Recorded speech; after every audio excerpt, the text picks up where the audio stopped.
2025 সালের এই উইন্টারে এসে তুমি কিভাবে তোমার নিজের জন্য একটা পারফেক্ট হুডি কিংবা সোয়েট শার্ট চয়েস করতে পারো সেইটারই গাইডলাইন থাকছে আজকের এই ভিডিওতে। এই গাইডলাইনটাকে আমি মূলত দুইটা সেকশনে ডিভাইড করেছি।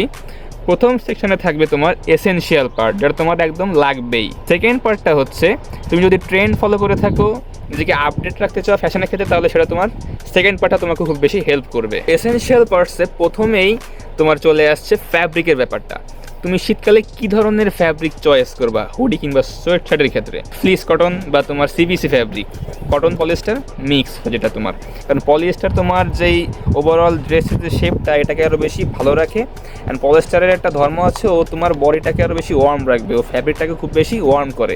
এর জন্য পলিস্টারটা সবথেকে ভালো একটা অপশন। অ্যান্ড এটা দেখতে খুবই লাক্সারিয়াস প্রিমিয়াম লাগে, ফিটিংটাও খুব জোস হয়। এর জন্য সবসময় ফ্লিস কটন বা সিবিসি ফ্যাব্রিকের দিকে তুমি যাবা। জিএসএম এর পার্টটা যেটা খুবই ইম্পর্টেন্ট, যখন তুমি সোয়েট শার্ট পারচেস করবা তখন ইনশোর করবা যে তোমার সোয়েট শার্টের জিএসএমটা যেন 350 থেকে 400-এর মধ্যে হয়। আর যখন তুমি হুডি পারচেস করবা যেন তোমার জিএসএমটা 400 থেকে 450-এর মধ্যেই হয়। দেন তোমার কোয়ালিটি চেক করো। এই সোয়েট শার্ট বা হুডির যে ফ্যাব্রিকটা এটা তুমি জোরে জোরে আসলে রাব করো, মানে ঘষো। ঘষে যদি দেখো যে হালকা হালকা ফ্যাব্রিক উঠে আসছে, ছোটো ছোটো তোমার বল পিলিং তৈরি করেছে, তাহলে এটা অবশ্যই তুমি বাদ দাও। এখনই এই অবস্থা, তুমি যখন এটা লং টার্ম ইউজ করবা তোমার এখানে দেখবা যে আস্তে আস্তে গোটা গোটা গোটা গোটা ফ্যাব্রিক এরকম বলের মতো হয়ে আছে, যেটাকে পিলিং বলে, ঠিক আছে? তো ওইটা একদমই বাদ যায়, ওটা সহজে রিমুভ করাও যায় না, অনেক হ্যাসেল একটা ঝামেলার ব্যাপার। অবশ্যই তোমাদের মধ্যে সোয়েট শার্টের হুডির যে রিব আছে দেখবা যে হাতায় এরকম রিব ইলাস্টিকের মতো, ঠিক আছে? ইলাস্টিক যে ব্যাপারটা ওটা কিন্তু তোমার রিব বলে। আবার তোমার নিচে তোমার যে এইটা না, এই বরাবর তোমার রিব থাকে হুডি সোয়েট শার্ট দুইটাতেই। ওই রিবটা তোমার ম্যাচিং করবা, ওইটার কালার আর তোমার ফ্যাব্রিকের যে কালারটা সোয়েট শার্ট হুডির যে ফ্যাব্রিক কালারটা কি সেম? যদি সেম হয় তাহলে ভালো, আর না হলে কিন্তু ওটা কিন্তু ভালো না, দেখতে খুবই তোমার খ্যাত লাগবে আসলে, ঠিক আছে? এর জন্য ভালো করে লাইট নিয়ে এসে ভালো করে তুমি দেখবা যে কালারটা কি আদৌ কি এদিক ওদিক আছে না ম্যাচ করতেছে। পরে আসছি ফিটের উপরে। ফিটটা যার যার পার্সোনাল চয়েসের উপর ডিপেন্ড করে। তুমি চাইলে ড্রপ শোল্ডার পছন্দ করলে তুমি ড্রপ শোল্ডার নাও, বক্সি হলে বক্সি তুমি ফিটে যেতে পারো। এখন বর্তমান ট্রেন্ড অনুযায়ী আমি বলবো বক্সি ফিট হুডি বা সোয়েটার তুমি আসলে পারচেস করো, আর তা না হলে ড্রপ শোল্ডারের দিকে যাও। এরপরে খেয়াল করো তোমার হুডি এবং সোয়েট শার্টের প্রত্যেকটা সেলাইয়ের উপরে, প্রত্যেকটা সেলাই কি পারফেক্ট লাইনে আছে কিনা, বাঁকাতারা আছে কিনা, বা সেলাইতে তোমার সেলাই উঠে গেছে কিনা, এই জিনিসটা তুমি খেয়াল করো।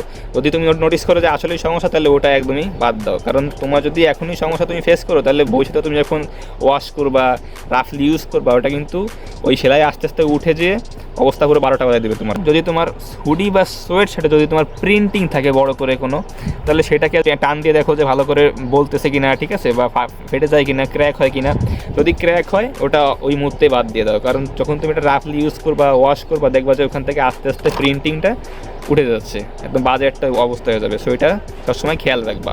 হুডি বা সোয়েট শার্টের ইনসাইড ব্রাশ যখন তোমার হুডি বা সোয়েট শার্টে যখন থাকে, তখন সেটার কাজ হচ্ছে তোমার শরীরকে আরও বেশি ওয়ার্ম রাখা, ঠিক আছে? যাতে তোমার ঠান্ডা কম লাগে, এবং এতটুকু ইনশিওর করতে হবে যেন তোমার সেটা তোমাকে যেন ইরিটেট না করে তোমার স্কিনকে, ঠিক আছে? পারফেক্টের জন্য তোমার ফিট হয়, এতটুকু তুমি ভালো করে চেক করো। Last but not list, hood size. Hood মানে বুঝতে পারছো যে টুপিটা অনেক সময় আমি দেখেছি হুডিতে থাকলেও সেটা পারফেক্টলি তোমার সাইজটা মেজার করা থাকে না, যার ফলে অনেক দেখবা যে অনেকে ঢেকে যায়, আর অনেকের এই পর্যন্ত চলে আসে। তো হুডের ব্যাপারে অনেক ভালো করে ইনশিওর করে না যে হুডটা তোমার মাথার সাথে ভালো করে ফিট হচ্ছে, এলিয়েন না লাগে আসলে, ঠিক আছে? হুডটা পরে তো হুডটার ক্ষেত্রে তুমি ভালো করে আসলে ফিটটা চেক করো যে আসলে সব ঠিক আছে কিনা। তো এই গেল আজকে আমাদের হুডি এবং সোয়েট শার্ট পারচেস করার এসেনশিয়াল পার্ট। নেক্সট ভিডিওতে আই উইল এক্সপ্লেন ইউ যে অপশনাল ব্যাপারটা, যেটা তুমি আরও বেশি ট্রেন্ডি এবং ফ্যাশনেবল কীভাবে লাগতে পারো, সেটা আমি নেওয়ার নেক্সট ভিডিওতে এক্সপ্লেন করবো। তো তোমার যদি এই ভিডিওটা বেশি হেল্পফুল লেগে থাকে তো এখনই লাইক করে দাও, অ্যান্ড দেখা হচ্ছে খুব শীঘ্রই।